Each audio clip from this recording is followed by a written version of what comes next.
Le Mozart de la finance laisse après 8 ans de pouvoir des comptes publics dans un état désastreux, avec des déficits hors de contrôle et une France aujourd'hui qui est lanterne rouge en zone euro.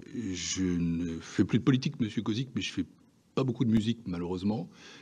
Donc je ne vais pas faire de commentaires sur les musiciens. Ce mardi 8 juillet 2025, Pierre Moscovici, premier président de la Cour des comptes, était auditionné par la Commission des finances du Sénat sur la situation des finances publiques. Dès les premières minutes, Thierry Kozik surnomme Moscovici le Mozart de la finance avant de l'interpeller sur les 66 milliards de recettes détruites par Macron en 8 ans et d'un record historique en France de reversement de dividendes. Moscovici répond avec nuance: l'attractivité de la dette existe sur le papier, mais la réalité révèle une France en forte crise économique et budgétaire. Une audition révélatrice sur les fragilités cachées de nos finances publiques. Vous allez voir, c'est édifiant. Merci Monsieur le Président, Monsieur le Premier Président. Je ne vais pas revenir sur la situation des finances publiques, vous l'avez longuement évoqué. Ce qui est clair quand même en résumé, c'est que le Mozart de la finance laisse après 8 ans de pouvoir vertical des comptes publics dans un état désastreux, avec des déficits hors de contrôle et une France aujourd'hui qui est lanterne rouge en zone euro et qui n'a surtout plus les moyens de financer les investissements d'avenir, notamment vous prenez dans le rapport l'exemple de la recherche et de la transition. Je note tout de même que dans le rapport de la Cour, il est fait état au 4e trimestre 2024 d'une augmentation significative de la part des investisseurs non résidents dans les détenteurs de titres de la dette française. Il s'établit à 54,6% contre 48,8% fin 2023. Ce qui confirme que l'attractivité de la dette française au plan international reste très forte et que nous sommes, me semble-t-il, loin du dépôt de bilan. Néanmoins, je souhaiterais mettre en exergue le fait que l'augmentation du déficit de l'État n'est pas due à une forte hausse des dépenses, mais bien à une importante diminution des recettes. De plus, le soutien aux entreprises, je fais allusion également à la commission d'enquête sur les aides publiques ce matin qui rendait son rapport, donc il chiffre à hauteur de 211 milliards d'euros par an, fait qui place aujourd'hui la France en tête des dépenses publiques hors sécurité sociale. En reprenant le traditionnel comparatif France-Allemagne, on constate qu'un important choix français de socialisation de la dépense publique explique à lui seul un écart de dépenses publiques des deux pays rapportés au PIB de près de 5%. La dépense sociale que l'on veut donc clouer au pilori représente plus un choix de société et de mode de financement qu'un gouffre à combler.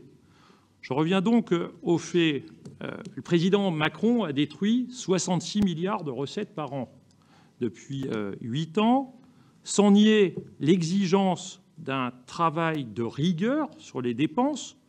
Ne pensez-vous pas que le levier fiscal doit être aussi actionné dans un pays qui a vu l'année dernière un record historique en Europe de reversement de dividendes? Je ne fais plus de politique, monsieur Kozik, mais je fais pas beaucoup de musique, malheureusement. Donc je ne vais pas faire de commentaires sur les musiciens. En revanche, je peux vous donner quelques chiffres sur la dette et dire qu'en effet, un indicateur d'attractivité de la dette française mis en avant par l'AFT, l'Agence française du Trésor, c'est le profil différencié des acheteurs. Et c'est vrai que la part des investisseurs non résidents au 4e trimestre 2024 s'établissait à 54,6% contre 48,8% fin 2023. Et ça confirme le fait que notre dette, oui, elle est attractive au plan international. Et cette internationalisation de la dette permet une diversification des investisseurs potentiels et un financement de l'État à moindre coût. Alors que d'autres pays comme l'Italie ou le Japon font l'objet d'une plus grande détention domestique. Ce qui présente un avantage majeur, c'est la stabilité, mais présente des inconvénients en termes de coûts de financement. Mais au final, tout de même, on ne peut pas dire que le taux auquel emprunte la France aujourd'hui soit particulièrement bas. En juin 25, c'est plus récent, c'est 3,20% en gros.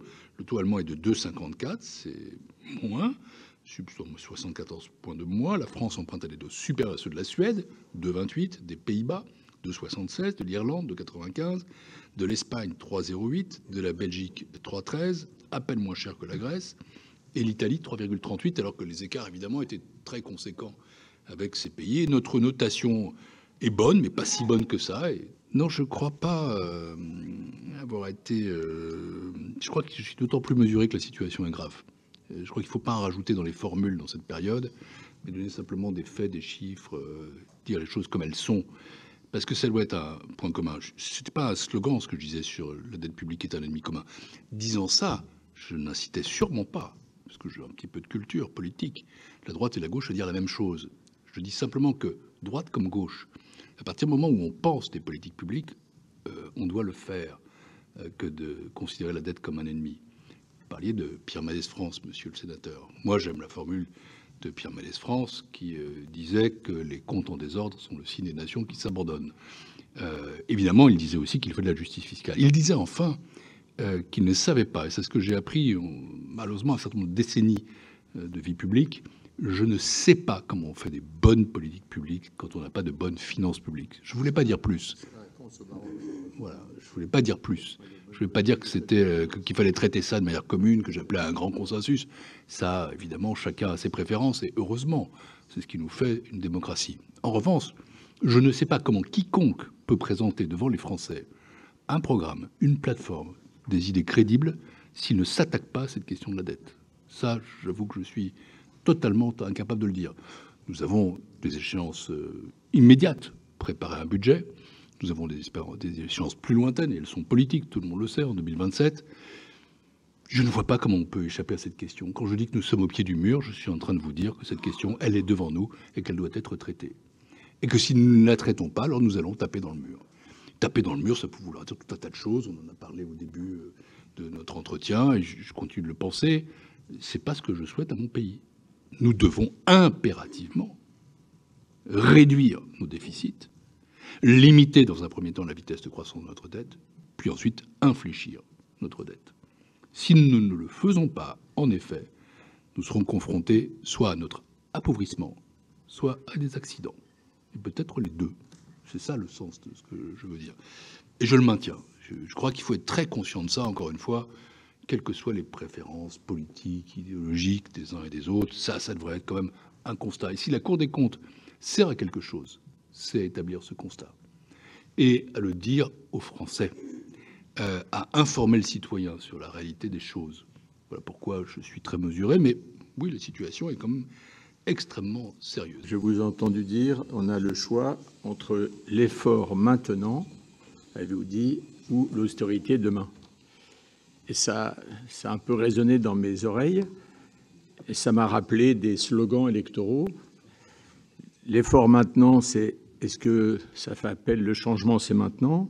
Et l'austérité demain, certains disaient vivement demain. Vous voyez que je répartis la charge de l'effort et du constat. Le diagnostic me paraît correspondre à la réalité. En tous les cas, ce n'est pas ici au Sénat que vous entendrez des remises en cause sur les observations, les analyses, et je dirais globalement du diagnostic, puisque, comme vous l'avez dit, ce sont les chiffres qui sont ceux fournis par l'exécutif, le gouvernement. Et je crois qu'on a une vérité à affronter, qui est une situation qui s'est profondément dégradée, contrairement à ce qu'on a pu entendre ou ce qu'on entend encore il y a peu de temps. Parce qu'elles sont en plein dans le débat que nous avons actuellement.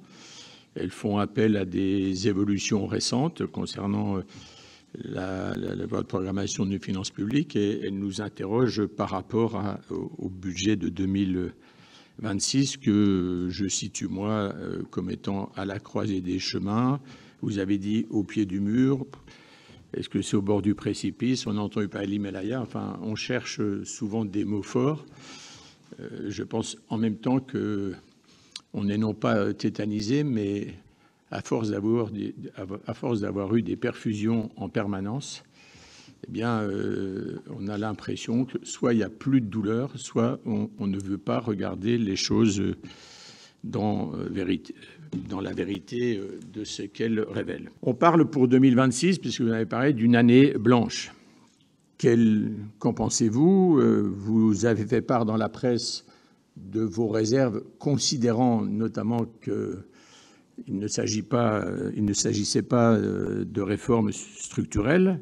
Oui, c'est vrai, mais je le disais, est-ce que c'est pas au moins une manière de faire prendre conscience à nos concitoyens de la situation particulièrement exposée dans laquelle la France se trouve, notamment pour ses comptes publics après un quoi qu'il en coûte qui a finalement anesthésié tout le monde. Et la situation politique étant ce qu'elle est à l'Assemblée nationale, convenons que les débats pour des efforts paraissent aujourd'hui rencontrer des difficultés pour pouvoir se traduire par des mesures d'efforts collectifs et partagés. Et il existe, c'est vrai, une sorte d'écart entre la situation des finances publiques françaises, d'une part le niveau de nos taux à l'émission et enfin le degré de notation, mais nous sommes là, après avoir été au pied d'un mur, nous sommes aussi sur un fil quand même. Alors que Pierre Moscovici révèle que la France avance sur un fil face aux défis budgétaires, un dirigeant d'entreprise publique s'est fait littéralement interroger dans une commission d'enquête. Saviez-vous que Jean-Pierre Farandou avait répondu avec ses arguments face à l'accusation que la SNCF coûterait 20 milliards aux Français face aux attaques de Fabien Gay sur l'explosion des subventions de 18,5 à 20 milliards d'euros? Le PDG développait sa défense en revendiquant notamment 1,6 milliard de dividendes versés à l'État. Dans notre vidéo précédente, nous décortiquons cette audition captivante. Cliquez sur l'encart pour découvrir les vrais chiffres de la SNCF. Vous allez le voir, cette confrontation mérite le détour.